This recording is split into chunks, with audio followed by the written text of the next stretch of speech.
will now tell you why your hard work is useless unless you put this one thing in place. And that one thing is called data. We also know people love to say, oh, work smarter, not harder. Yeah, okay, yeah, that's a really cool motivation. Yeah, that really helps me, bro. How the hell do I work smarter, not harder? I don't know what to do. Yeah, I will tell you how you can actually work smarter. The easiest way to start working smarter, not harder, is by implementing data. How do you implement data in your life? Well, what's data first? What is data? Let's just define what data is. In my opinion, data is, let's say you're doing something like working out in the gym. Let's just, okay, since my channel is mostly about, weightlifting, let's just talk about the gym, something easy. Data. What would data be? Well, data can be your input. As you can see, I wrote here, data can be your input or it can be your output. Your input might count. The input in this case might be, hours in the gym, etc. The output would be maybe gains, muscle, or just strength, right? The first example here, I have a chart of with the process and then to an output. If we talk about working harder, it would involve putting in the process and then you get the output, right? If we talk about working harder, it would probably look something along the lines of just increasing the input as much as possible. For example, maybe, because you're not thinking, you're just thinking of, I'm gonna try to work hard. Maybe you just spend more hours in the gym. Maybe you train harder, right? But as we know, that does not always work, right? You don't just go to the gym every single day for 10 hours and expect to become a bodybuilder, expect to get the strongest muscles, the strongest strength in the world. No, that doesn't work like that. Why? Because there's something in the process. So in this case, the process might include your diet, right? How you train, training method, and also recovery. When you work smart, after you put, let's say, X amount of input, undergo the process, and then you get only, let's say, X amount of output, you analyze this. This is where you can get the first piece of data. You analyze your output depending on what you gave as an input. Does the output match your expectation? If so, good. You can continue doing that. But if it doesn't, then you troubleshoot. How do you troubleshoot? You go back to the process. It's exactly like how manufacturing companies do it. Just think about something like, let's say we're talking about the production of an aqua bottle, right? The output that we want is a plastic bottle that we can sell to the masses. The input would be the raw material. Oh, sorry, that's the eraser. That's the wrong tool. The input would be the raw material. So I guess plastic, The process would be, well, how they make aqua bottles is injection molding. After you do injection molding, of course, you need to have the cap, you need to fill the water, you need to, put the label, and then you get the output of the aqua bottle. Now, if we put in the same raw materials, or maybe even more, but then the output is wrong or doesn't match, then the problem isn't with just the input, You don't just add even more raw materials and expect to get, a proper aqua bottle. It doesn't work like that.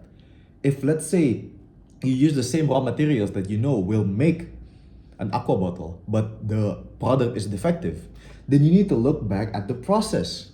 So for example here, if there's a defect, first you need to find out what the defect is, right? You don't just say, this is defective. Smart ass. Yeah, thank you so much. I can see that the product is defective. What's defective? Is it the bottle cap? Is the bottle cap not secure enough? Is the water leaking out of the bottle cap? Is it the label? Is the label is the label diagonal? Is it not put properly? Or is it the filling? Is there a problem in filling the water inside the bottle? Are most of the production bottles half full instead of completely full?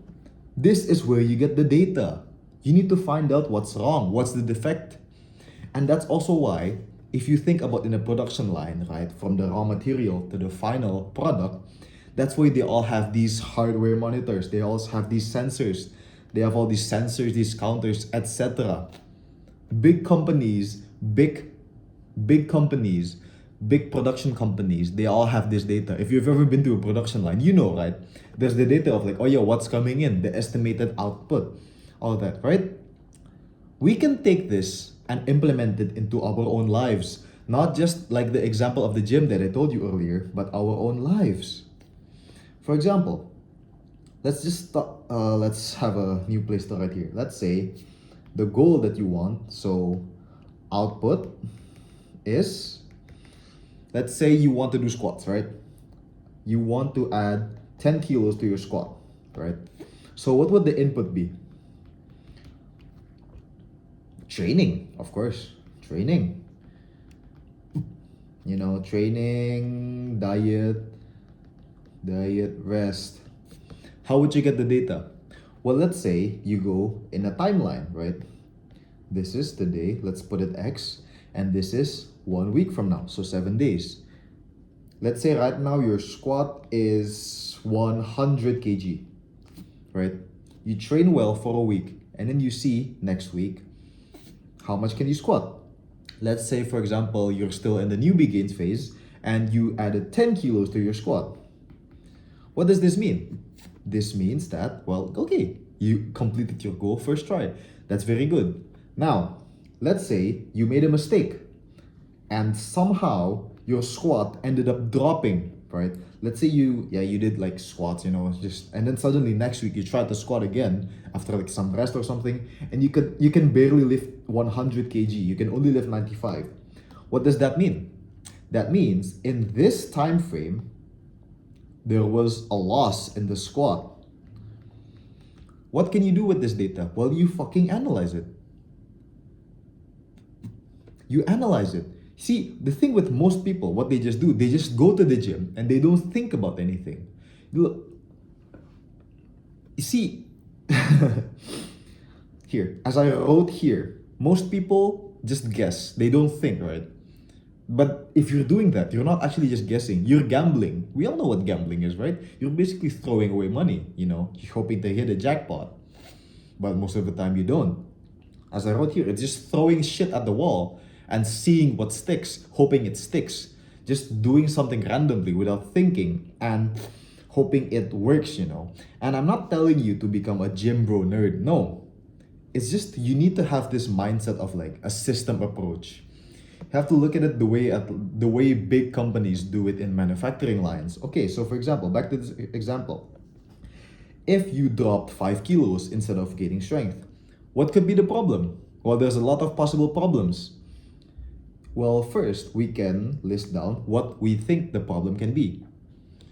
If, let's say, in a week, if you have the goal to increase your squats, but in a week instead you dropped, well, what are the factors in mind? Maybe bad day. That's possible. Maybe you had a stressful day at work or university. You couldn't rest well. Yeah, bad sleep, for example. So you couldn't perform as well, and your squats just drop at that day, right? But it could be something like maybe you're overtraining. Who knows, right?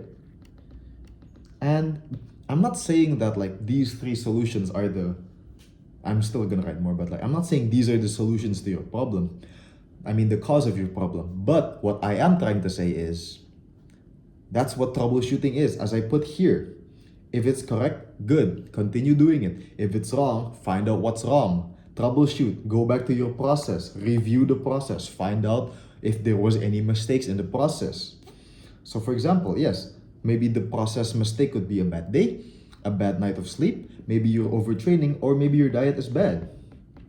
So what's the point here? Okay, you take these 4 factors and try to improve it. Okay, let's say now, okay, maybe there was exam season, right? So maybe now the exams are done, so not as stressed. And you try your best to get 8 hours of sleep or more. You decrease your training frequency, maybe from, let's say you were doing 5 squats a week. I'm just putting the random numbers just so you can see, right? Maybe you just do like 3 squats a week. Maybe now you focus on actually recovery. So maybe like stretching, recovery, blah blah blah gitu lah. And don't bother. And maybe you eat a bit more. Maybe you weren't eating enough calories. Your body couldn't recover. And then let's say, oh yes, so apparently you dropped Not only because of the stress, but because, yes, apparently you were training too much and you were eating too little. And then in the next week, so 2 weeks from the start date, so there will be X plus 14, maybe you can now squat 105 kg. What does this mean? Well, you can say you're not in the goal yet, which is the output of 10 kg, but that's a process. So maybe this means you will be able to hit 110 in the next week. That's basically it. And that's what I'm trying to tell you today. So to recap everything, hard work is useless unless you think about data. If you just work hard, without thinking about it, without, analyzing it, you don't need to be a nerd, but just like, a bit of thinking, that's the same thing as just throwing shit at the wall and hoping it will stick. That's called gambling. I think we need to start looking at everything. This doesn't just apply to the gym, by the way. Squats, right? This is just the easiest example I can think of because I do lots of Olympic lifting. I do lots of squats. So you basically just want to analyze the input and output, right? What's the expected output? What did you put in? What's your input? And then you analyze the process. What could be the problem? This is how you start working smarter, not harder. When you do hard work and analyze the data, whether it's a successful output, as in an output that fits your expectations or not, you analyze it. That's the whole point. Now, once you have the data, like how companies do it with hardware monitors, key performance indicators, sensors, everything, that's how they can see, oh, so we're doing good because of X. Oh, we're doing bad because of Y. Let's decrease Y and increase X, and let's see what happens in the next week. What happens when we continue doing this. And yeah, that's all I have for this first video. Hope you can enjoy. I hope you can also enjoy this style of video where I kind of give a lecture basically. It's like me helping with homework, but it's explaining a concept. I plan to do more of these types of videos in the future, so if you like this stuff, stay tuned. I'll see you in the next video, okay? My name is Tata. I'll see you soon. Thanks for watching, bro.